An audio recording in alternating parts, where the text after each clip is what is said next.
Hey, it's Liz and Moji, host of the Feminist Buzzkills podcast, and we have a special episode you don't want to miss. June 24th marks 1 year after the end of Roe, and we're looking back with an abortion provider and an activist who've been navigating the fallout. Amy Hagstrom-Miller, founder and CEO of Whole Women's Health, explains the realities of scrambling to close clinics while opening in safe states and shares the emotional strain that takes on patients and staff. Executive Director of Amplified Georgia Collaborative, Allison Kaufman, lays out the importance of coalition building to restore and expand access to abortion. Plus, comedian and dope queen Phoebe Robinson rounds it out with some radical self-care tips and why she crowned Pedro Pascal this year's King of Peen. This special episode drops June 23rd, wherever you get your podcasts. Shit's not awesome, but we got facts, actions, and jokes. The Feminist Buzzkills Pod. When BS is poppin', we pop off. Wendy's Strawberry Frosty is back for the summer. So whether it's beach time, a tea time, or me time, it can always be Frosty time. Choose Wendy's Strawberry Frosty today. Limited time only. Participating U.S. Wendy's. MSW Media.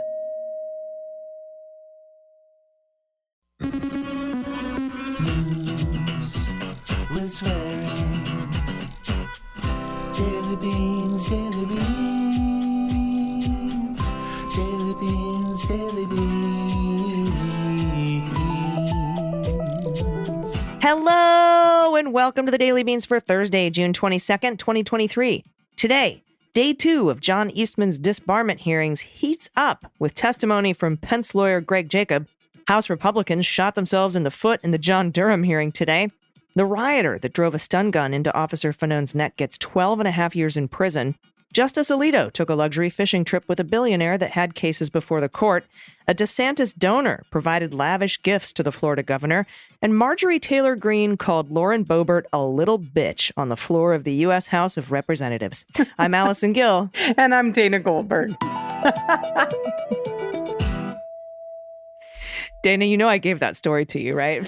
Oh, man, it's just so good. The Lord of the Flies version of this House of Representatives is my favorite. It's so disrespect. Like I've said so many times, I'm on the fence between disrespect to the institution and just the absolute clown show. They're just doing damage to themselves. The Durham testimony today, absolutely ridiculous. Matt Gaetz got up and was like, "You're a pile of shit. You didn't do anything. I hate you." Like, he was just totally digging into Durham. And Durham's like, "Whoa, I thought you were on my side, bro." It was just really interesting to watch. We get to see those clips on Twitter from ACYN. He posts them. Aaron Rupar posts them. Oh, yeah.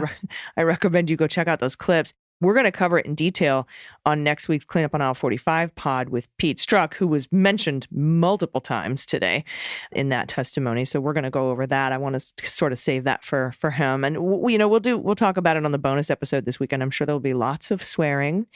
If you are a patron of Cleanup on Aisle 45, you can hear that bonus episode. Later today, I will speak to independent journalist Meghann Cuniff, who is covering the Eastman disbarment hearing. She's going to tell us in the interview today what went down yesterday and today. So far, it's really not looking good for John Eastman. But you really kind of have to steal from a client like Avenatti did to be disbarred. So we'll see how they come down here in California. Yeah, it will be interesting, but I agree. Sometimes it's like tenure. It takes a murder. Yeah, exactly. We'll keep an eye on it for you. And Megan's going to give us a lot of information later in the show. All right, we have a ton of news to get to. Let's hit the hot notes. Hot notes. All right, first up from Elliott, Kaplan, and Majerski at ProPublica. In early July 2008, Samuel Alito, stood on a riverbank in a remote corner of Alaska. The Supreme Court justice was on vacation at a luxury fishing lodge that charged more than $1,000 a day. And after catching a king salmon nearly the size of his leg, Alito posed for a picture. To his left, a man stood beaming. Paul Singer, a hedge fund billionaire who has repeatedly asked the Supreme Court to rule in his favor in high-stakes business disputes. Singer was more than a fellow angler. He flew Alito to Alaska on a private jet. If the justice chartered the plane himself, the cost could have exceeded $100,000 one way. Wish he would have stayed in Alaska. In the years that followed, Singer's hedge fund came before the court at least 10 times in cases Wow. where his role was often covered by the legal press and mainstream media. In 2014, the court agreed to resolve a key issue in a decade-long battle between Singer's hedge fund and the nation of Argentina. Alito did not recuse himself from the case and voted with the 7-1 majority in Singer's favor. The hedge fund was ultimately paid $2.4 billion. Ooh, that was a fishing trip that paid off. Alito did not report the 2008 fishing trip on his annual financial disclosures. By failing to disclose the private jet flight Singer provided, Alito appears to have violated a federal law that requires justices to disclose those gifts, according to an ethics law expert. Multiple ethics law experts, actually. Experts say they could not identify any instance of a justice ruling on a case after receiving an expensive gift paid for by one of the parties. Eek. Quote, if you were good friends, what were you doing ruling on his case? That was Charles Gay, an Indiana University law professor and leading expert on recusals. And if you weren't good friends, what were you doing accepting this gift? Referring to the flight on the private jet. Both very good questions. Yes. ProPublica's investigation sheds new light on how luxury travel has given prominent political donors, including ones who have had cases before the Supreme Court, intimate access to the most powerful judges in the country. Another wealthy businessman provided expensive vacations to 2 members of the High Court, ProPublica found. On his Alaska trip, Alito stayed at a commercial fishing lodge owned by this businessman, who was also a major conservative donor. 3 years before, that same businessman flew Justice Scalia, who died in 2016, on a private jet to Alaska and paid the bill for his stay. Such trips would be unheard of for the vast majority of federal workers, can confirm, who are barred from taking even modest gifts. I couldn't get anything more than $20 for a friend I worked with for her baby shower. Like, I could have been fired for that.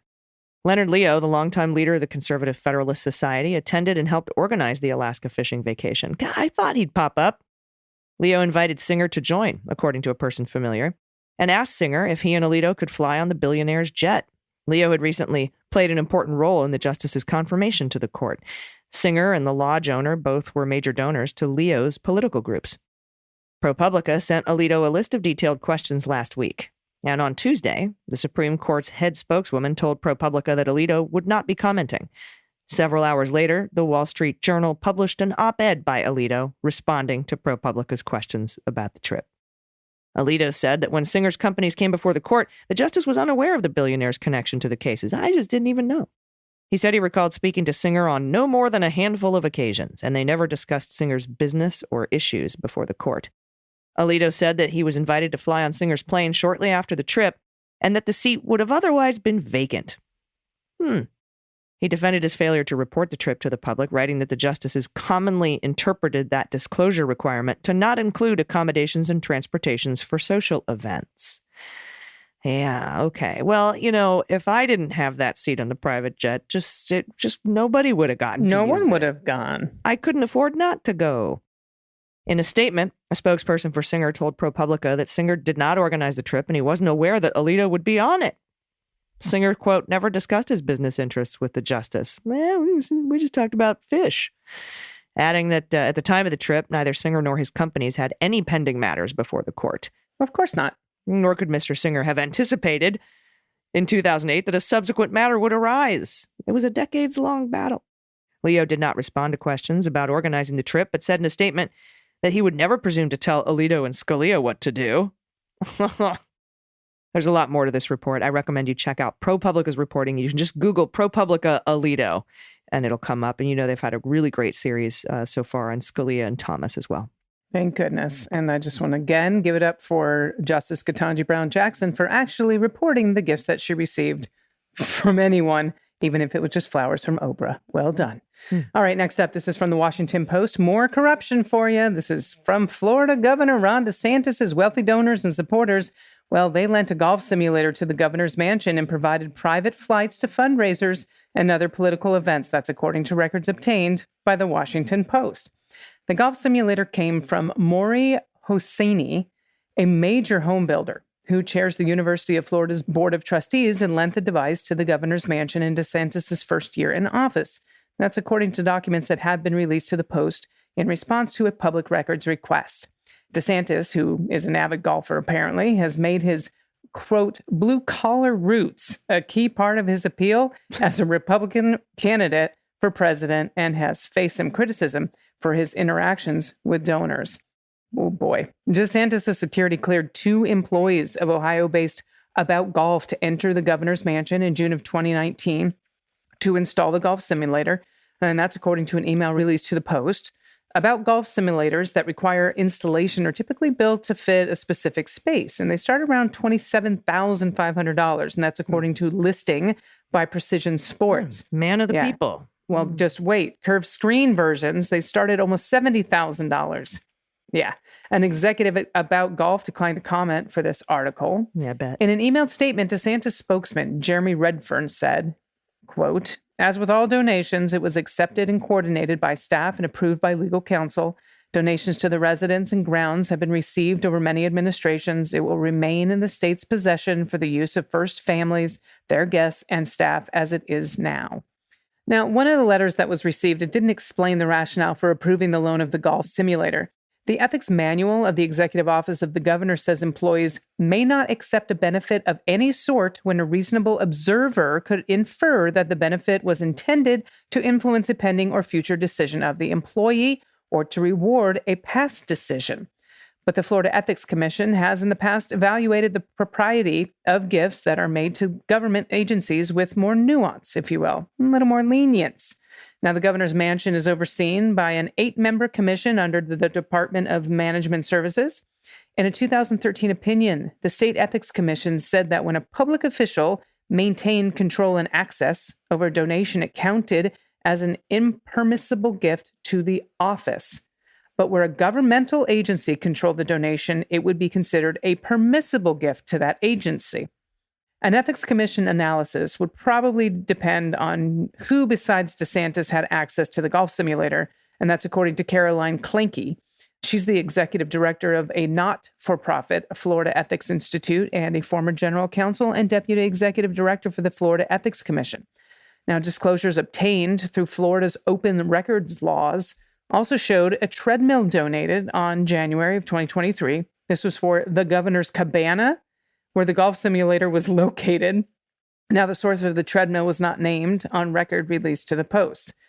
In addition to the cabana furnishings, DeSantis has taken private flights on planes provided by donors, and that's according to campaign finance disclosures and former aides who spoke on the condition of anonymity for fear of retaliation.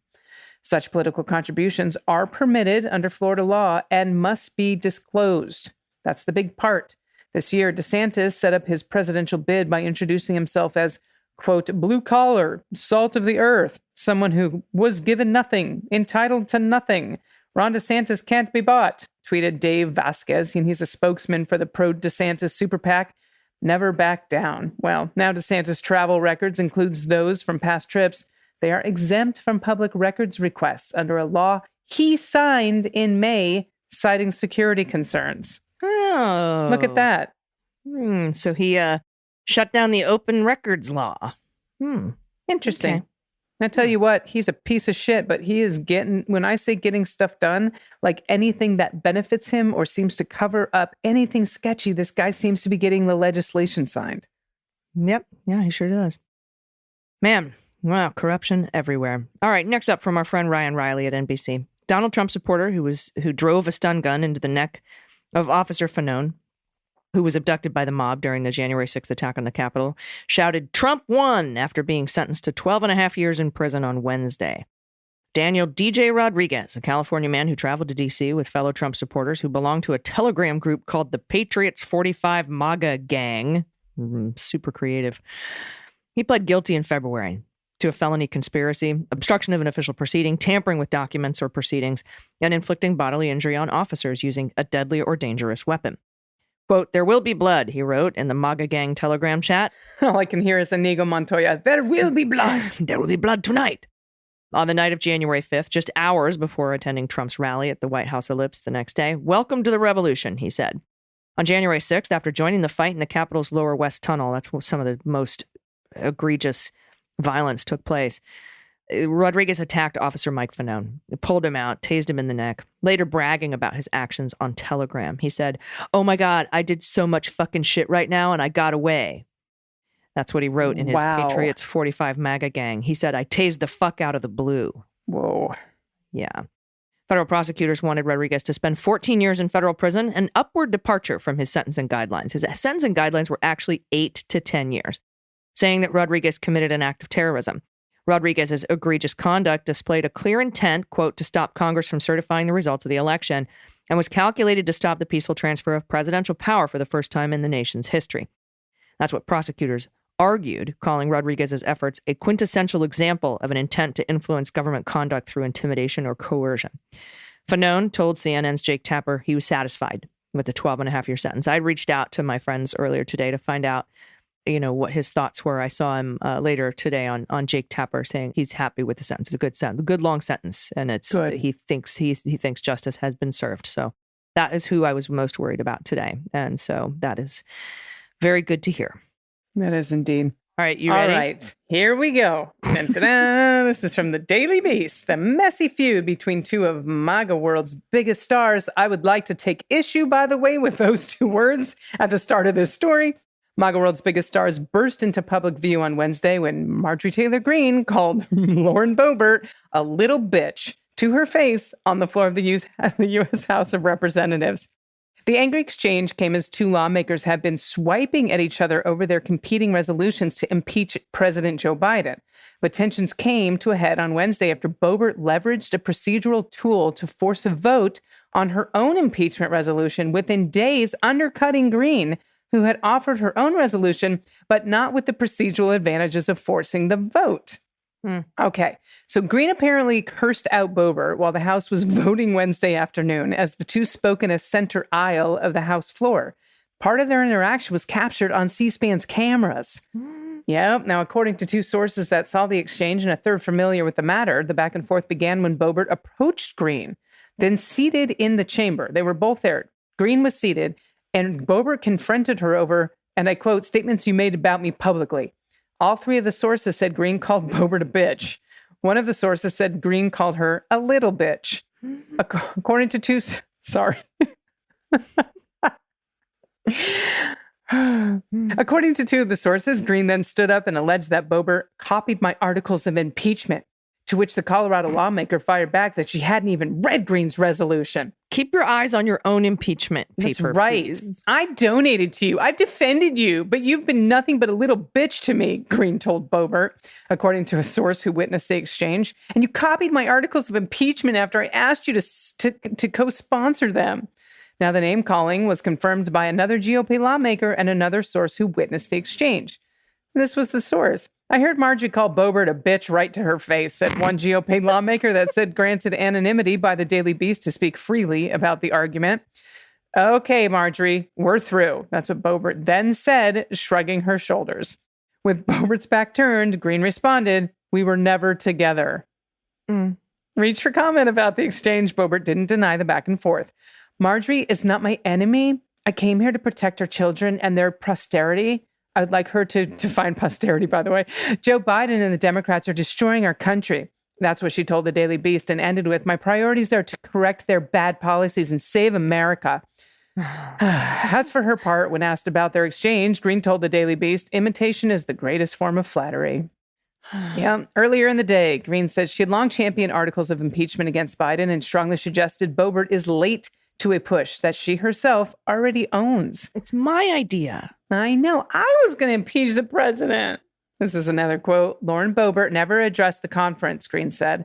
I made it clear to conference that I have introduced articles of impeachment literally since Joe Biden's first day in office. Oh my God. And then she went on to say, I've been talking about it with everybody forever. Greene continued. Everybody forever. Literally everyone. Forever till I'm blue in the face. You see me? I'm blue in the face.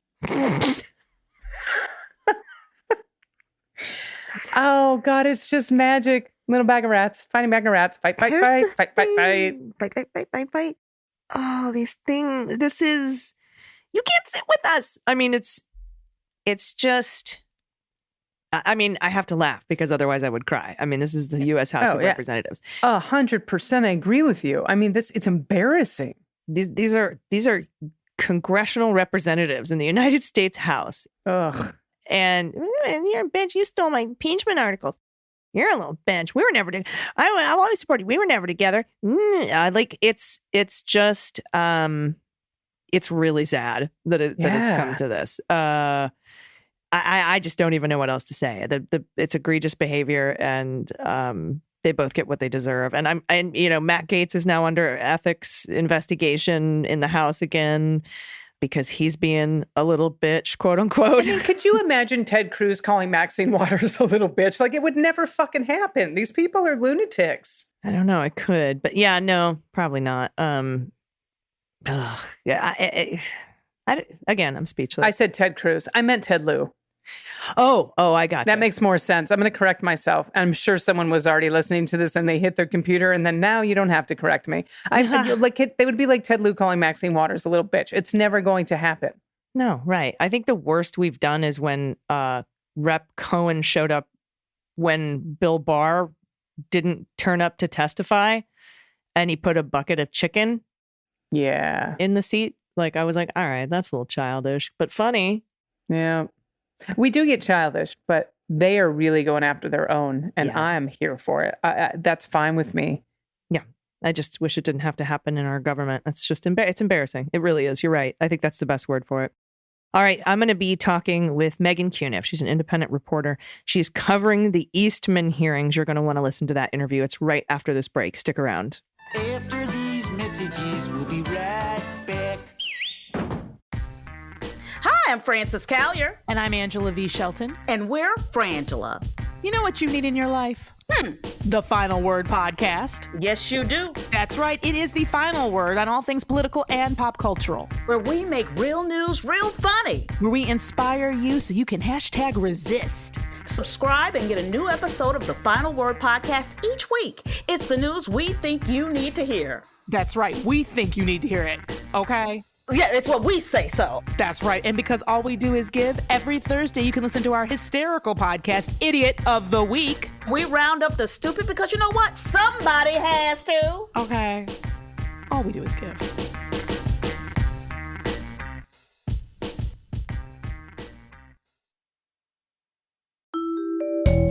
The issues of the day are really complicated.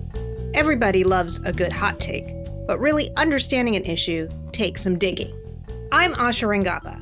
I teach national security law at Yale University. I'm a former FBI special agent, and I'm a legal and national security analyst. And I'm Renato Mariotti. I'm a former federal prosecutor, a practicing lawyer, and a legal analyst. And we're here to help you understand topics that can't be boiled down to a soundbite or a tweet. Join us each week as we dig deep into pressing legal topics. Listen to It's Complicated anywhere you get your podcasts, and check out our YouTube channel.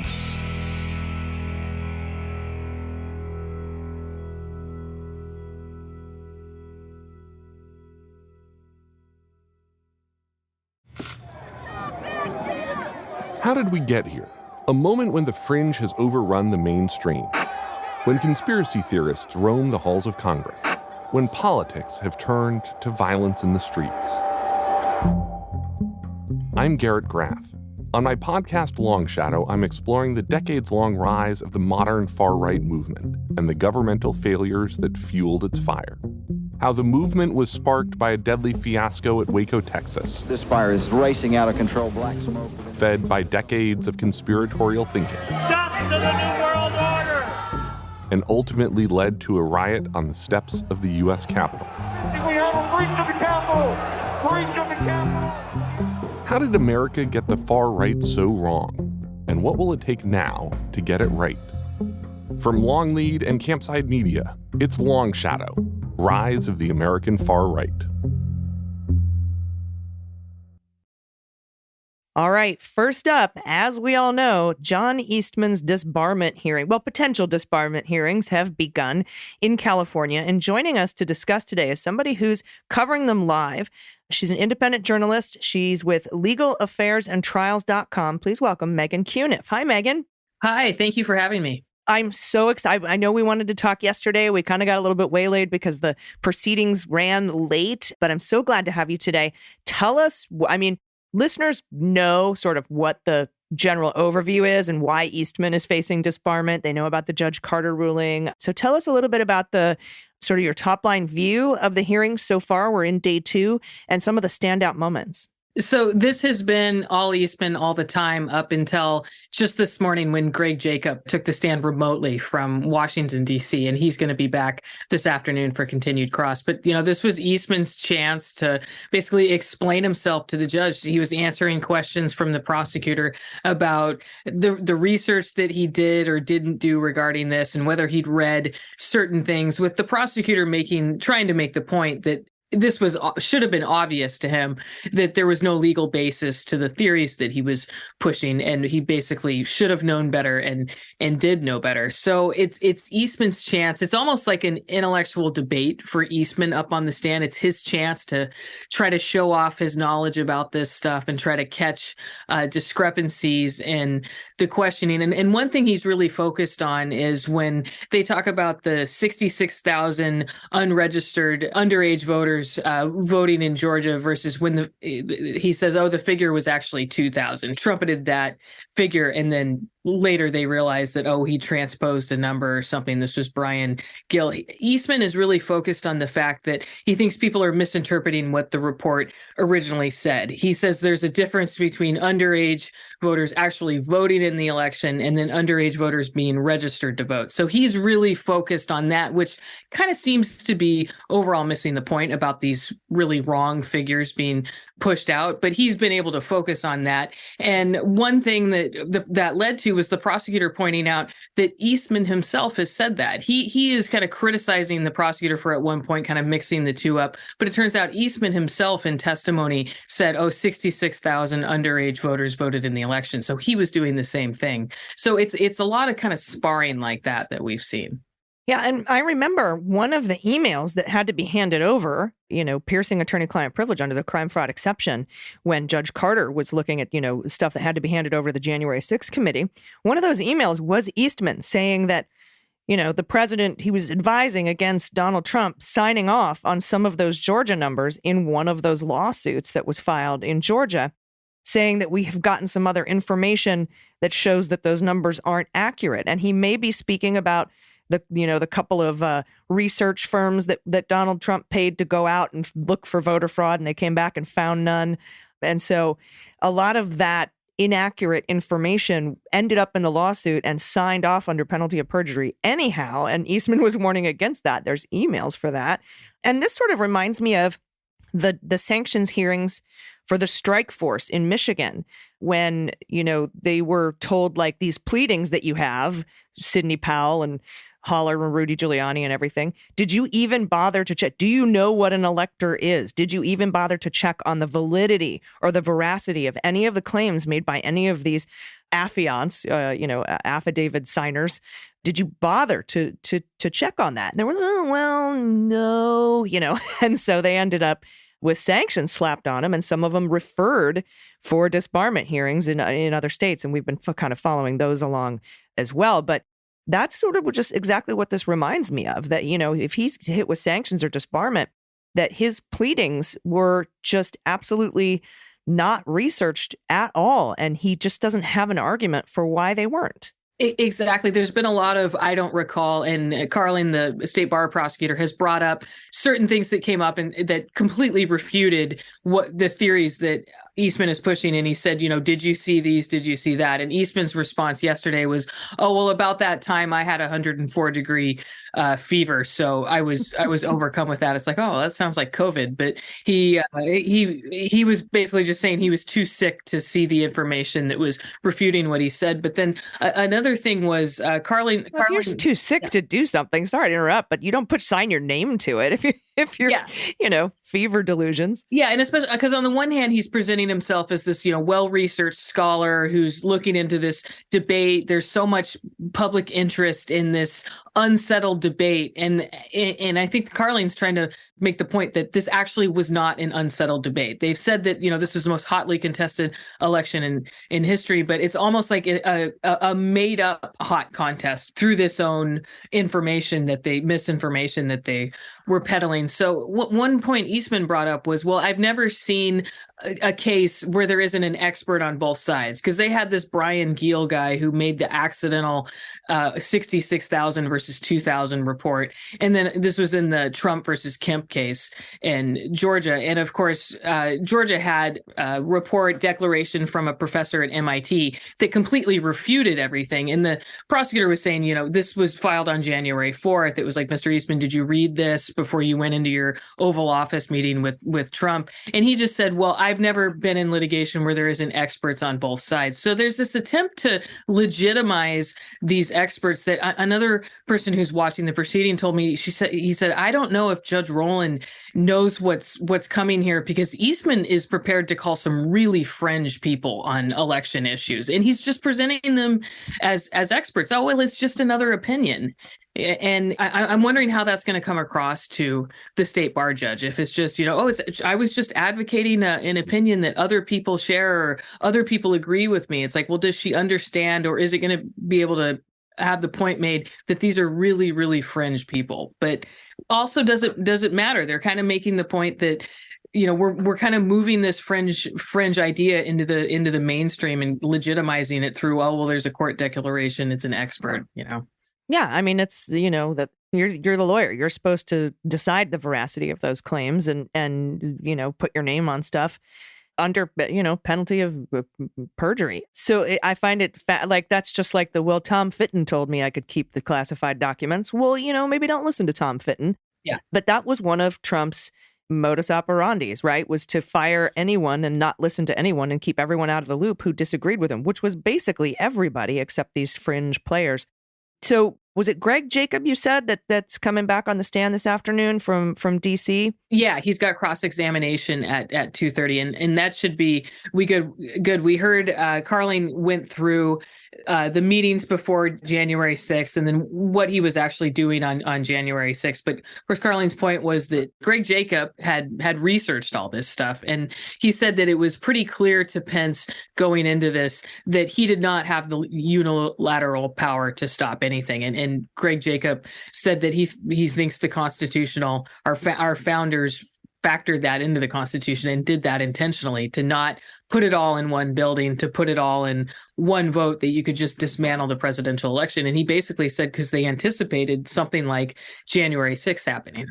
Yeah, and one of the things that Pence did not have to testify to the grand jury investigating January 6th about was a memo, I think, that Greg Jacob wrote that said, no, Pence, you don't have the authority to do this. Now that, because of speech or debate clause, and he was acting in his role as a legislator that day, Pence didn't have to talk about that memo.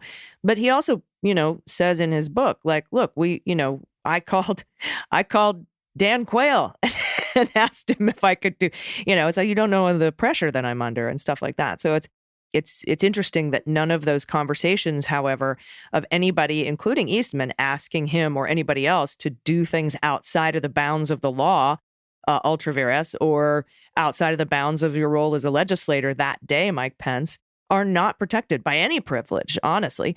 And Eastman well knows that, given that so many of his emails were handed over after the attorney-client privilege was pierced for crime fraud exception with Judge Carter. Has the Judge Carter ruling come up quite a bit in these hearings? It has not been mentioned, but they did bring up a document from that. So I did have to tweet out, because they've got the case number displayed on the document. So it's got Carter's initials in it, because they've got all the judges' initials in the case number. So you see the DOC up there. But no, he has not been mentioned in person. But afterward, Eastman did take questions from reporters, and I asked him, if he could say anything to Judge Carter, what would he say? And he just said that, he thinks Judge Carter's ruling was clearly erroneous. And he did remind me of the writ petition they've got into the Supreme Court, which actually, when I looked that up, I saw the January 6th committee's response is due tomorrow. So that will be interesting to read, and also interesting to see how the court acts on that, whether they review it. He's got a writ of mandamus into the SCOTUS for Carter? Yeah. I actually missed that. I did get reported, I think in April he filed the notice, and then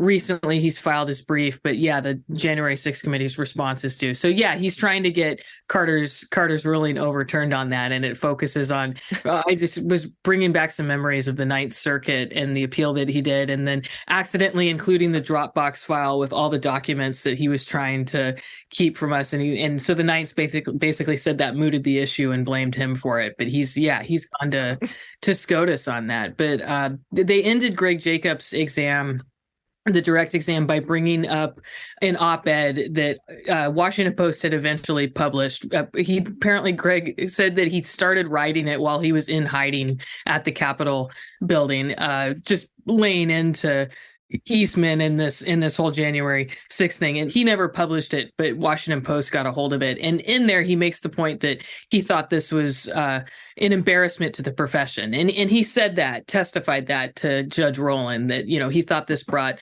embarrassment to the legal profession. So that was pretty strong stuff for a state bar hearing. But, I'm just wondering how, I think a lot of it depends on these experts and some of the people that Eastman's going to call. How do they come across on the stand or in their remote testimony to Judge Rowland? And is it going to be clear that, these people are totally fringe, or are they going to come across all right? Because we just got to remember that most of the cases she deals with are the bottom of the barrel California attorneys. These are people ripping off their clients. The pretrial hearing before Eastman's pretrial hearing was a guy in trouble for employing a disbarred attorney, and Judge Rowland had scolded him because apparently the disbarred attorney tried to appear at the hearing as an attorney.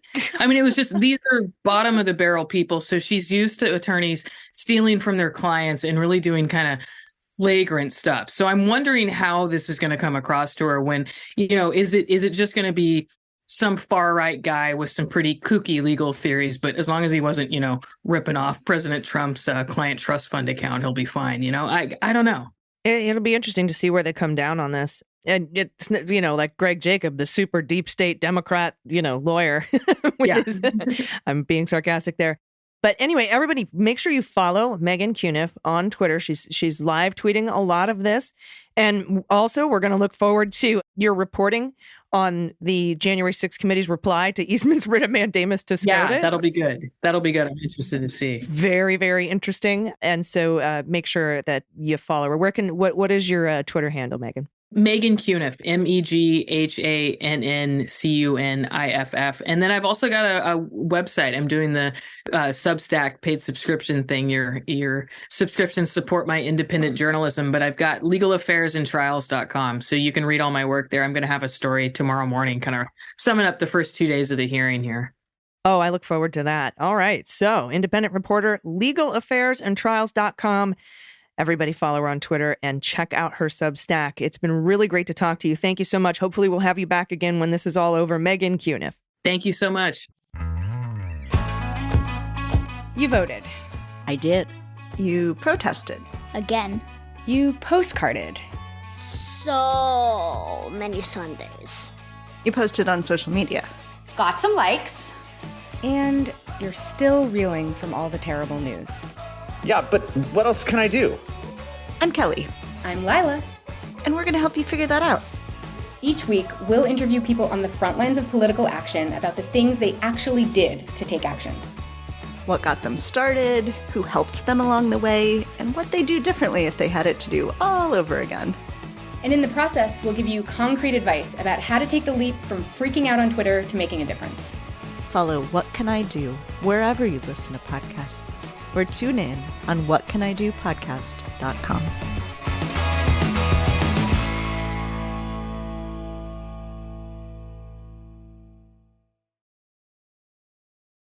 Everybody, welcome back. It's time for the good news. Good news, everyone. Then good news, everyone.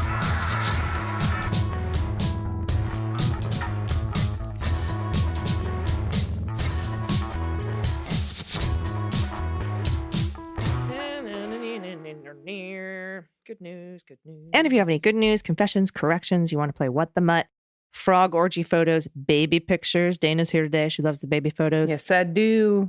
If you have a shout out to a local business in your area, or your business, or a loved one, somebody you just like a little Daily Beans hero that you want to tell us about, an adoptable pet in your area if you can't pay pod pet tax, whatever you want to send to us, you can do it at dailybeanspod.com and click on contact. First up from Graham, pronouns he and him. Hey, bean ladies. I'm writing to Dana. Hi, Graham. Because I had a shiver come up my spine when Hummingbird Music Camp was mentioned recently on the show. I'm about 10 years older than you, so we probably didn't overlap there, but I went to Hummingbird from ages 8 to 18, at first for piano, then added string bass, and later on, staff played guitar. And finally, as counselor, started taking beginning band or flute, clarinet, trumpet, oboe, and bassoon. Good Lord. Nice job, Graham. A one-man orchestra. That decade was an amazing part of my life, but it's also really peculiar for me. I grew up in Las Cruces, and as you well know, Hummingbird is at the other end of the state from there. Nobody in my hometown went to camp there, and basically nobody else I knew in my real life had even heard of Hummingbird. It's a weird kind of fever dream of existence for me. I lived out a couple of weeks or a month at a time. One where I was entirely divorced from everything else I was free to explore, incorporate, discover, fail, and succeed in a way that was deeply impactful to me as a person. So once he was divorced from everything else, I get it.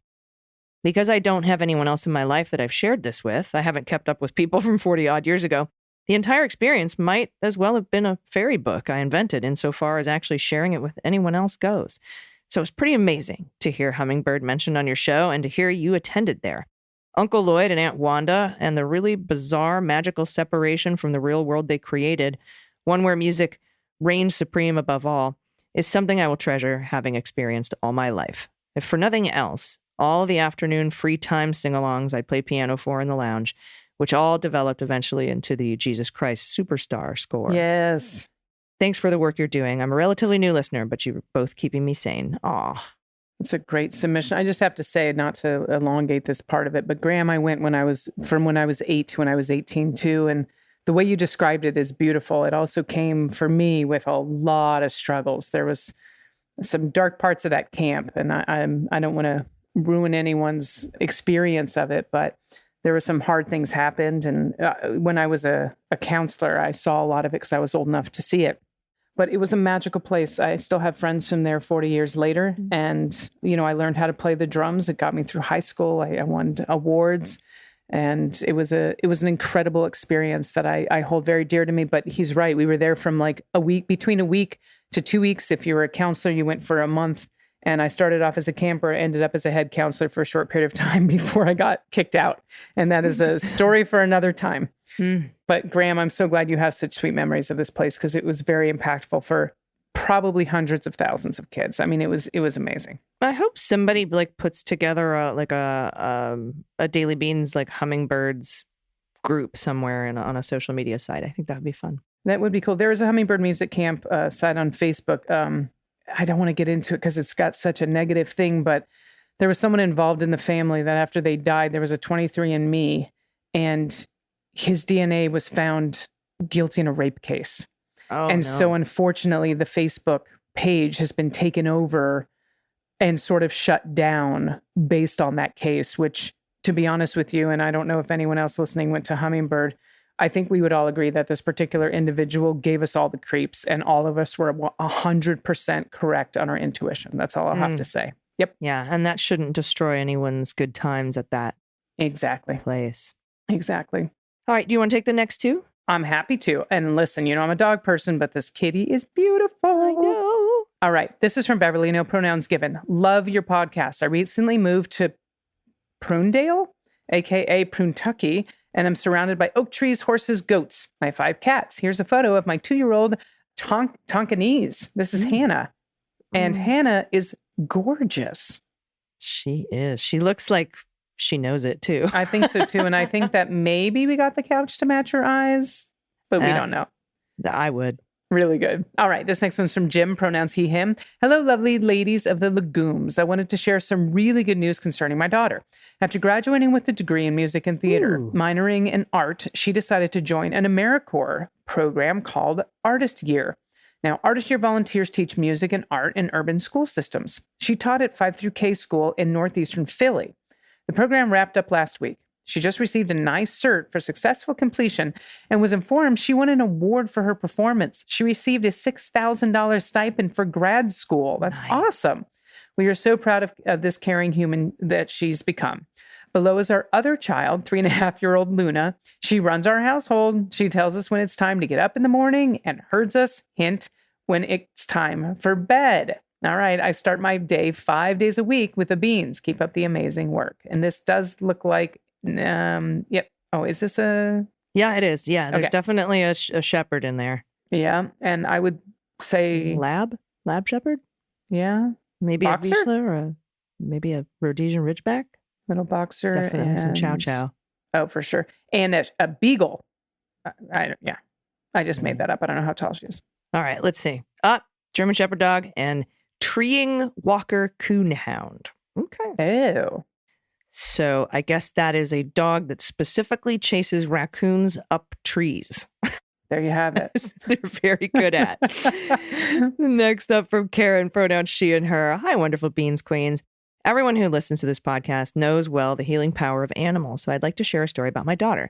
She has struggled with addiction for many years. About 6 years ago, she walked into a no-kill shelter and asked for the least adoptable cat they had. Karen, I've done that. That's how I ended up with Bruce Willis.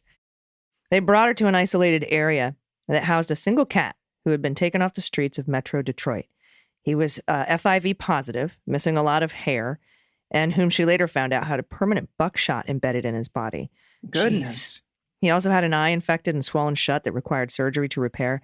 She adopted this cat and paid for his surgeries and vet bills with her own money, placing his needs above her addiction. My daughter has always been an animal lover and an advocate, donating thousands of dollars to the shelter where she adopted her rescue, whom she credits with saving her life. This one's going to get me. Oh, honey. My daughter is now 4 years and 7 months clean and sober, with a wonderful man, also a cat rescuer, and 5 years clean and sober.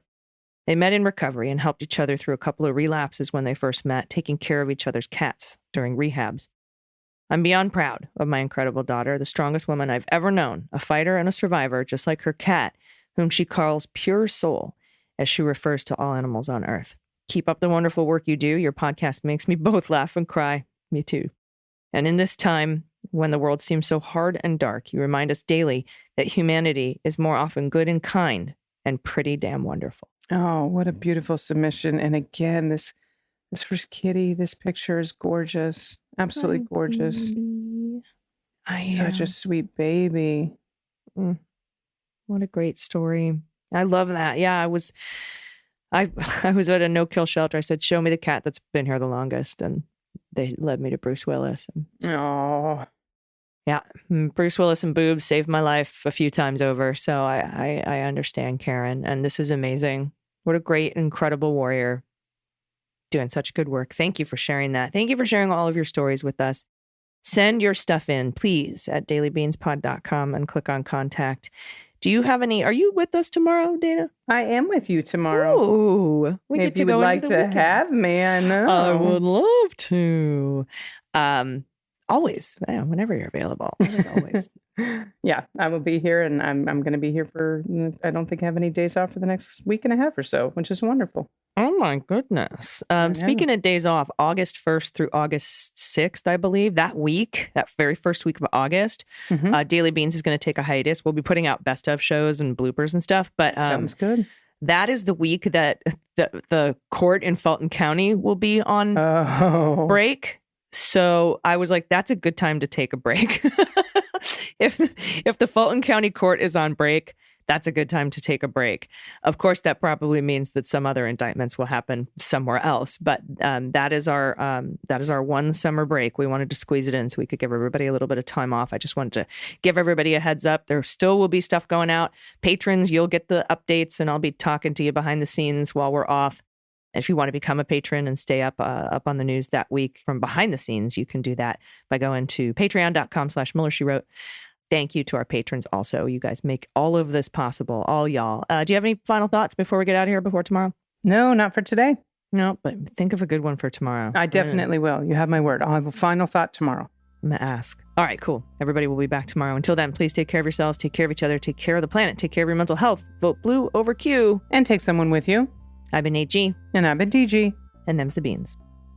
The Daily Beans is written and executive produced by Allison Gill, with additional research and reporting by Dana Goldberg. Sound design and editing is by Desiree McFarlane, with art and web design by Joelle Reeder with Moxie Design Studios. Music for The Daily Beans is written and performed by They Might Be Giants, and the show is a proud member of the MSW Media Network, a collection of creator-owned podcasts dedicated to news, politics, and justice. For more information, please visit mswmedia.com. MSW Media.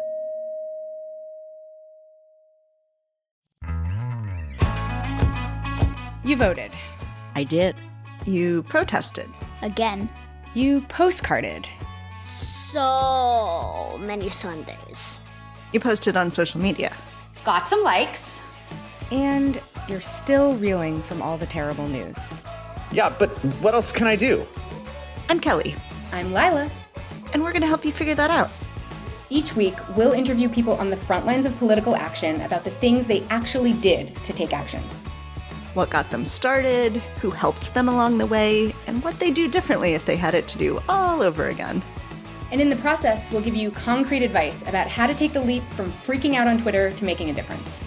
Follow What Can I Do wherever you listen to podcasts, or tune in on whatcanidopodcast.com.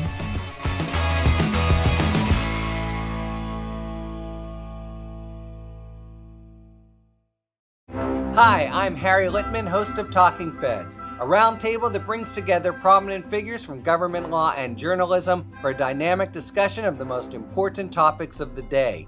Each Monday, I'm joined by a slate of Feds favorites and new voices to break down the headlines and give the insider's view of what's going on in Washington and beyond. Plus sidebars explaining important legal concepts read by your favorite celebrities. Find Talking Feds wherever you get your podcasts.